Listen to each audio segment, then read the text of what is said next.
Buen día tengan todos. Bienvenidos a una sesión más de nuestro seminario de epistemología, en el que estamos revisando el pensamiento de Popper en este subtexto titulado, como ustedes bien saben, La lógica de la investigación científica. Bueno, entonces íbamos por la pregunta 10 y en la parte que nos habíamos quedado era en el punto en el cual se está estudiando la consistencia del modelo. Y lo primero para ver la consistencia era contar el número de ecuaciones de manera que sean iguales al número de variables endógenas. Y de esa manera ya si el modelo pasa la prueba, entonces se sigue a continuación. El segundo punto es igualmente importante. ¿En qué consiste el segundo elemento de esta prueba de consistencia del modelo? Se trata de siempre de ver si el modelo es una buena representación del mundo de la realidad empírica. Eso aparece claramente subrayado, digamos, en toda esta sección en la que Popper desarrolla su pensamiento, ¿no? Esa es la gran preocupación que él tiene, que el modelo, siendo así, que no pertenece al mundo de los objetos tangibles, ¿no es cierto?, constituya una buena representación de la realidad, es decir, de lo que hace que la ciencia tenga su carácter empírico, ¿no es cierto?, y no tautológico, es decir, que la ciencia tenga su propia área de existencia diferente de las matemáticas. Diferente de las matemáticas no le preocupa, digamos, el tema este de eh, el tema de la contrastación, ¿no? Bueno, entonces,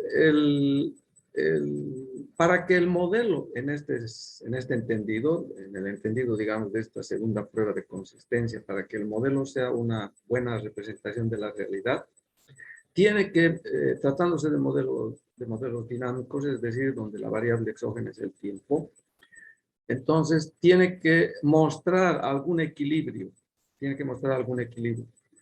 porque ya se dan cuenta ustedes que la realidad, si nosotros podemos llevar, digamos, una vida previsible, ¿no? Si podemos prever, por ejemplo, estar casi seguros de que mañana va a volver a salir el sol, ¿no es cierto? Exactamente por el mismo lado por donde sale.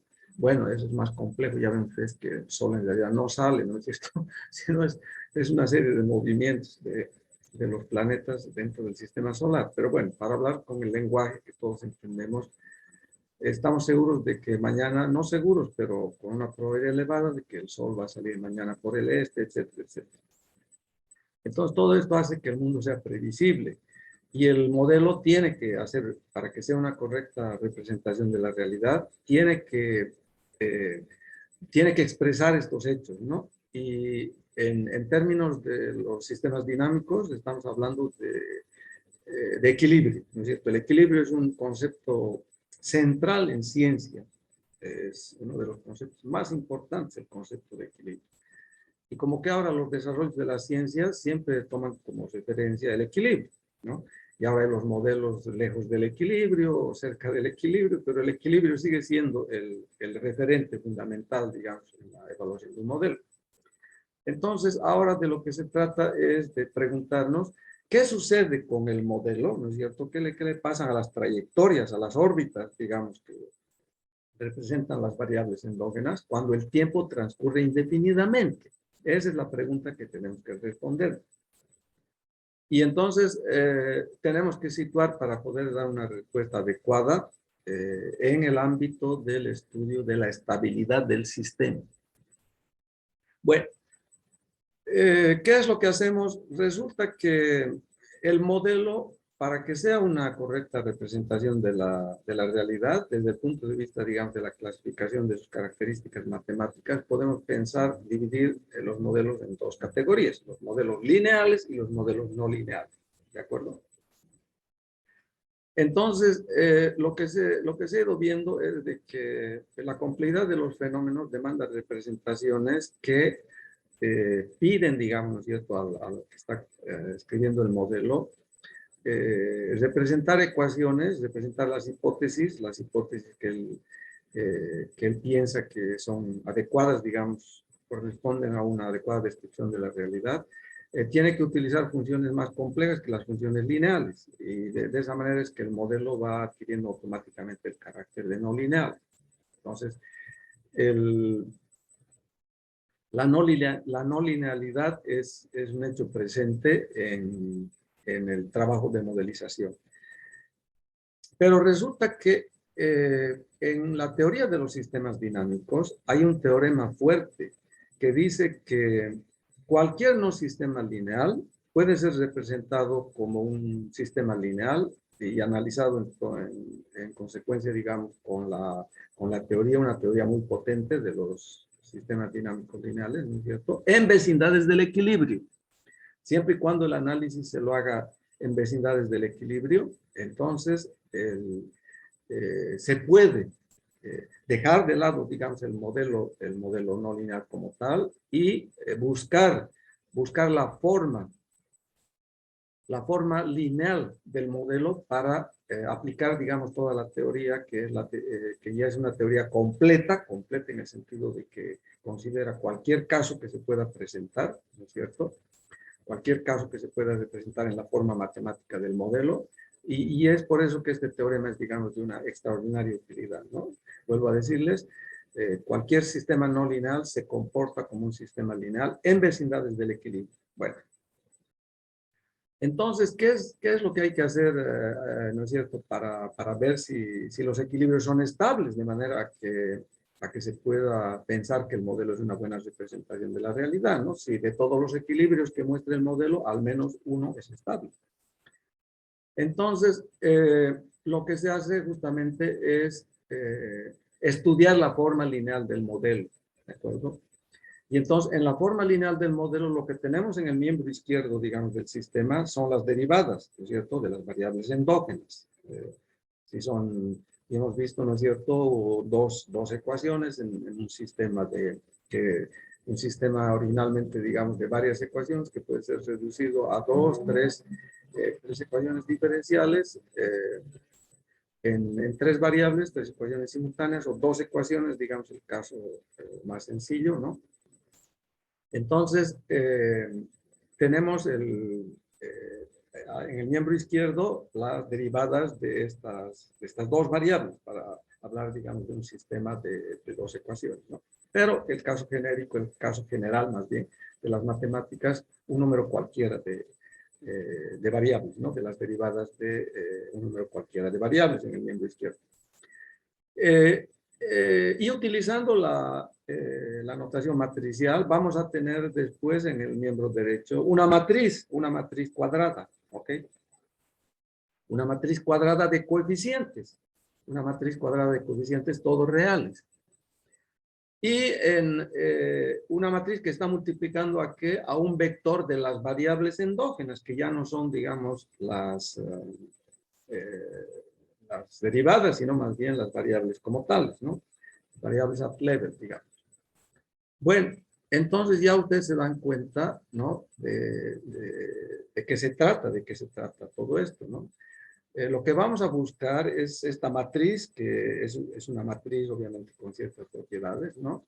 Lo que vamos a buscar hacer es diagonalizarla, es decir, hacer un cambio de base. Por eso es que es tan importante en el estudio de los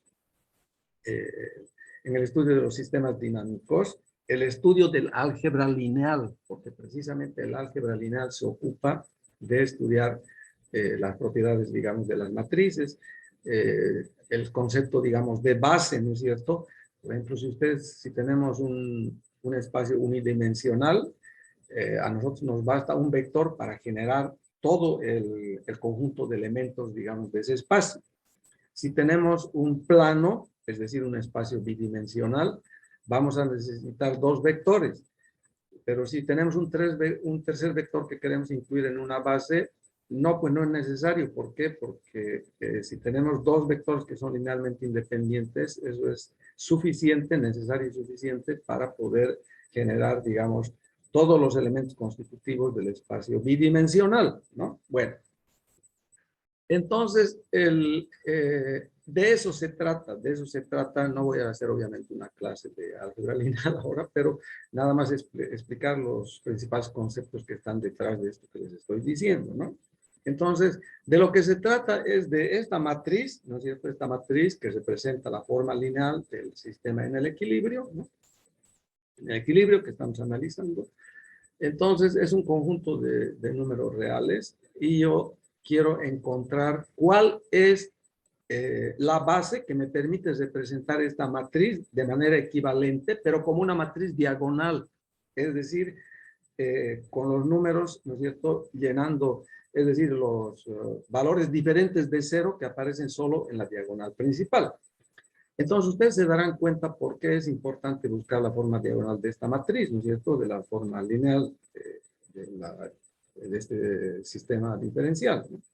Porque de esa manera pueden integrar directamente, ¿no es cierto?, cada una de las variables endógenas y encontrar la forma analítica de la solución.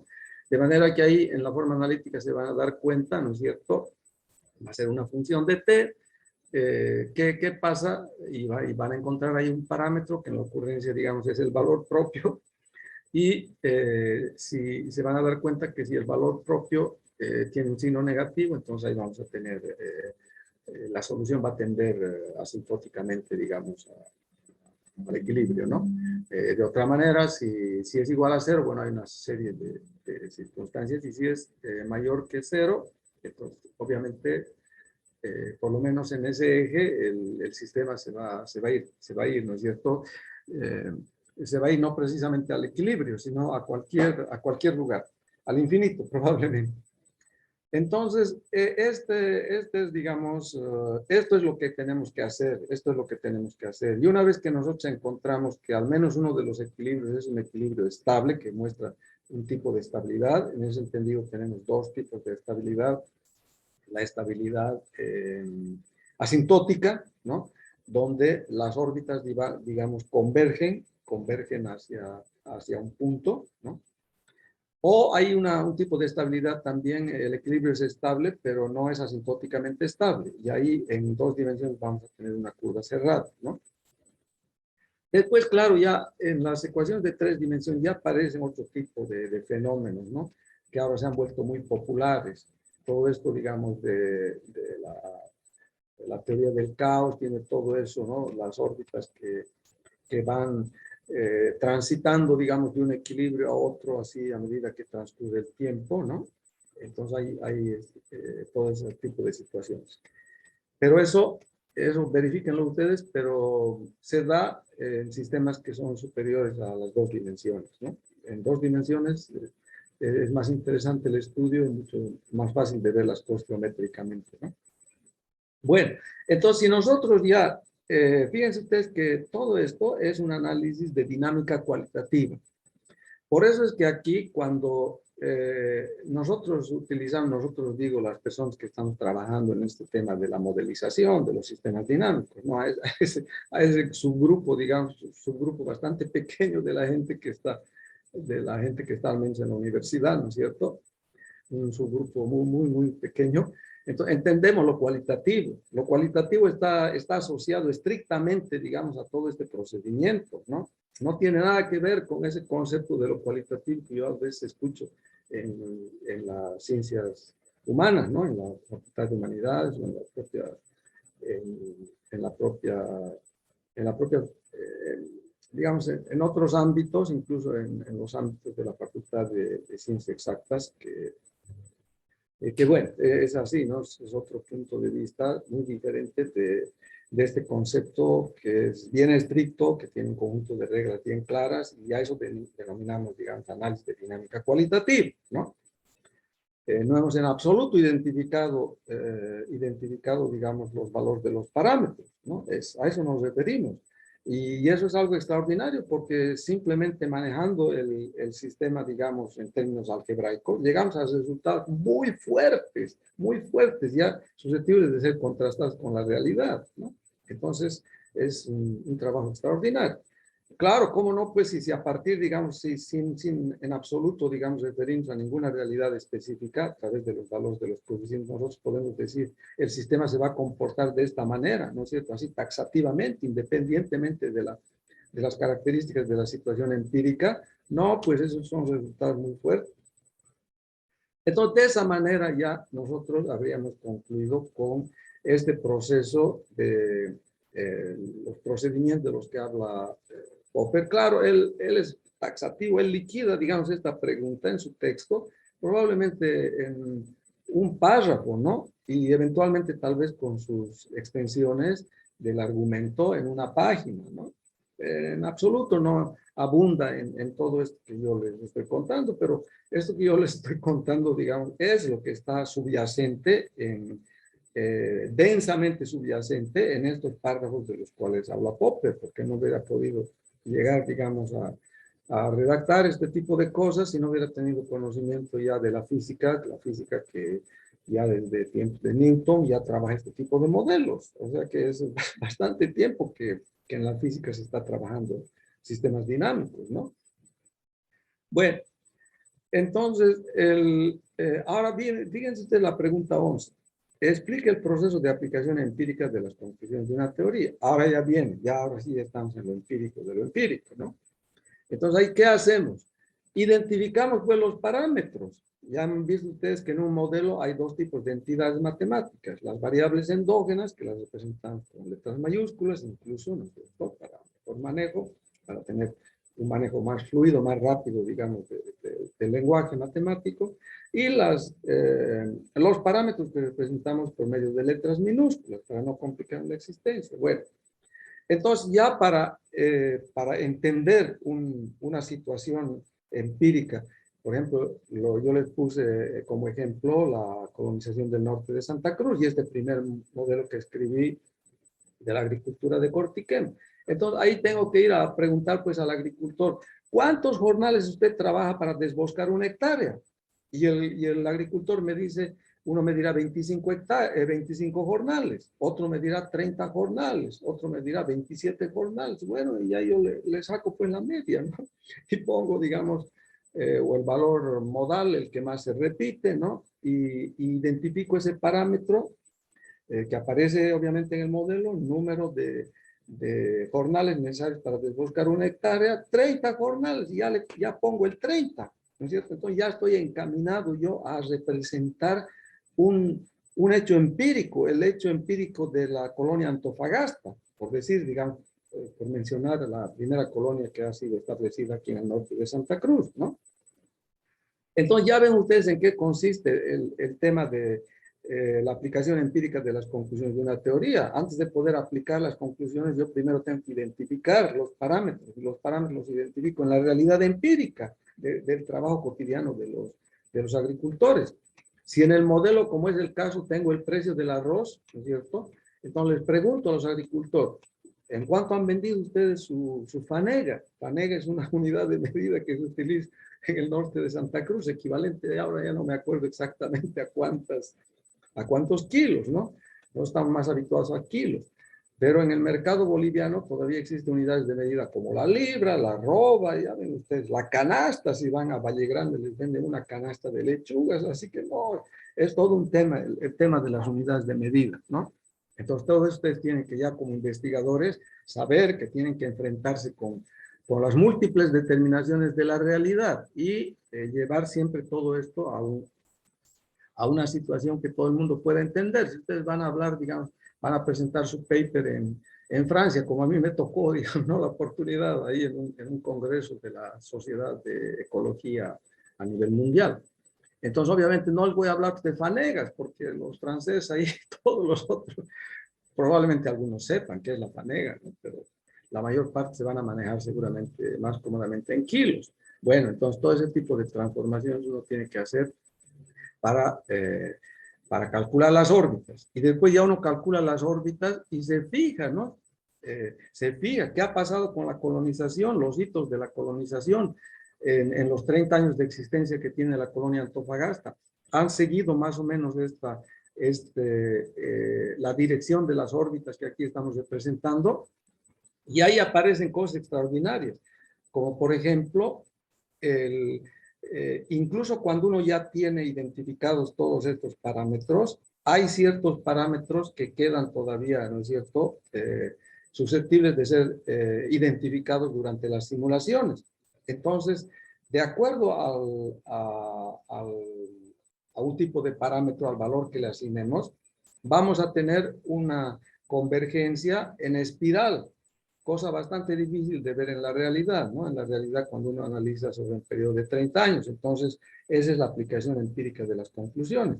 ¿Y cuál es la mejor forma? La forma en la cual el valor propio, fíjense ustedes cómo se relaciona las matemáticas con la realidad, el valor propio en la resolución, digamos, de la ecuación característica, es un valor repetido, ¿no es cierto? Si el valor, en principio tenemos dos valores propios para diagonalizar esta matriz de la que les hablo, pero si esos dos valores propios son idénticos, ¿no es cierto? Entonces tenemos un solo valor propio. Entonces eso nos da una convergencia que se parece mucho a la convergencia, es decir, a la trayectoria que que sigue la finca a lo largo de los 30 años de existencia que tiene. Es decir, que va saliendo del origen de a poco y va creciendo sostenidamente hasta alcanzar el equilibrio, ¿no? No así dando vueltas, digamos, como cuando nosotros tenemos las raíces de la ecuación son números complejos, es decir, como son un par de valores propios, entonces está el número complejo y su conjugado, ¿no? Eso es lo que da la espiral.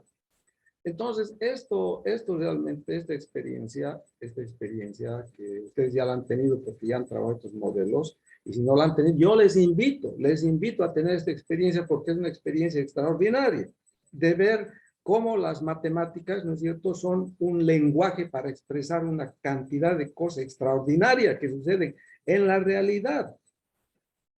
Así que eso por otro lado, ¿no?, nos muestra la ductilidad, la facilidad, digamos, que un sistema dinámico que es un conjunto, digamos, de reglas bien estrictas, ¿no?, se puede ir adaptando en el proceso de aplicación empírica de las conclusiones, ¿no es cierto?, a lo que se observa en la realidad, ¿no es cierto? Bueno. Después ya volvemos al ámbito árido, después de hablar de este tema, el problema de la demarcación. El problema de la demarcación, ya hemos hablado desde el comienzo, ¿no? Tiene que haber una norma en ciencia para separar aquello que es ciencia de lo que es metafísica en la terminología de Popper. Pero yo diría, digamos, aquí en el medio en el que nosotros nos desenvolvemos, es bien importante encontrar un criterio, que es el criterio que nos ofrece Popper, ¿no es cierto?, la falsación, que permita demarcar las ciencias de la política, las ciencias de la ideología. Entonces, ese es el problema de la demarcación, ¿no? ¿Cuáles son hay otras cosas que son interesantes, sí, es interesante pasarlas en revista, ya no nos queda mucho tiempo, pero voy a anunciarlas para que las vayamos abordando, ya que son los aspectos de la construcción de esta teoría de la falsación, ¿no es cierto? Esta teoría de la falsación no ha salido de la nada, ha salido de la crítica. ¿La crítica de qué? La crítica de lo que era, digamos, el principio de demarcación en ciencia antes de que aparezca esta obra Watershed, así la llaman, ¿no es cierto?, de la epistemología, ¿no? En la que propone un nuevo criterio de demarcación a lo que era el antiguo criterio de demarcación, es decir, el principio de la inducción. Bueno, entonces aquí dice en la pregunta 13, ¿cuáles son los elementos que los positivistas, tanto antiguos como modernos, aceptan como legítimos en su intento por demarcar la ciencia empírica de los sistemas metafísicos? Bueno, los positivistas antiguos, en la versión de Popper, lo que nos dice es pensaban en términos de las sensaciones, ¿no es cierto? Es decir, de la información que transmite los órganos de los sentidos, básicamente la vista, diría yo, ¿no? Y entonces esas sensaciones expresadas en términos de conceptos, eso es lo típico, lo que caracteriza, digamos, a los positivistas de antiguo cuño, digamos, que él separa aquí de los modernos. Los modernos se mantienen en esta idea fuerte de las sensaciones, solo que ellos ya no hablan, digamos, ya dan un paso adelante en el proceso de la elaboración de su pensamiento y ya no hablan, digamos, de conceptos, sino de enunciados. Y ya ven ustedes la importancia de hacer esta diferencia entre concepto y enunciado. Los enunciados, en las referencias de Kant, son de dos tipos, analíticos y sintéticos. Entonces aquí ya es pues un salto hacia adelante de gran magnitud, de no hablar de conceptos, sino de enunciados, porque los enunciados son susceptibles de ser sometidos a un análisis, a una clasificación. Y del análisis y la clasificación, que no es obra de Popper, es la obra de Kant, ¿no es cierto?, una obra fundamental. Salen los enunciados analíticos, los enunciados sintéticos, de ahí sale, digamos, las matemáticas, la tautología, de los sintéticos sale, digamos, todo lo que pasa por la verificación de corte empírico. No, pues son de los avances extraordinarios, digamos, ¿no es cierto?, los cimientos realmente de la epistemología. Entonces, aquí en los positivistas ya hay ese asomo de tránsito de un sistema de conceptos a un sistema de enunciados. Y eso es lo que los distingue a los antiguos y a los modernos. La frase de Schlick, el fracaso del positivismo, esto es igual a otra cosa que es extraordinaria, ¿no es cierto?, en el avance de la epistemología. ¿Y tiene que ver con qué? Tiene que ver con la distinción de los dos mundos, que lo dice taxativamente Popper, 3 mundos, pero nos vamos a fijar en 2 mundos. El mundo de los modelos y el mundo de los objetos tangibles. Entonces, el mundo de los objetos tangibles, ¿no es cierto?, no puede ser, pues, descrito utilizando enunciados de corte universal. Los enunciados de corte universal pertenecen al mundo de los modelos. El mundo de los objetos tangibles solo puede ser expresado en términos de enunciados de corte particular, de corte singular, porque es la única manera de expresar, digamos, las múltiples determinaciones de la realidad, color, dimensión, etcétera, etcétera, ¿no? Bueno, entonces es el fracaso del positivismo. Los positivistas, ¿no es cierto?, del Círculo de Viena tenían graves problemas para establecer este tipo de diferencias, que ahora nosotros, lectores de Popper, nos parecen tan evidentes. Bueno, y finalmente, ¿en qué consiste el criterio de demarcación? Para que no se nos corte el tiempo sin despedirnos antes. Ya ven ustedes la falsación. Y vamos a hablar en la siguiente clase de la simetría entre verificabilidad y falsabilidad. Eso hay que tener mucho cuidado porque el lenguaje cotidiano en el mundo universitario está pues infiltrado, digamos, por cosas que las personas que elaboran los discursos, digamos, las toman como ciertas y no son ciertas. Ahí vamos a verificar, digamos, el modelo que no existe en el lenguaje de la teoría de la falsación, porque hay una asimetría entre verificabilidad y falsabilidad. Entonces, por eso que es tan importante, digamos, ingresar a este cuerpo de conceptos extraordinariamente coherente, ¿no es cierto? Bueno, y aquí nos vamos a quedar entonces en el punto 5, la experiencia como método, que son cosas que ya poco a poco hemos ido poniendo de manifiesto, pero que las vamos a volver a revisar en nuestra siguiente sesión. Entonces, voy a detener la grabación.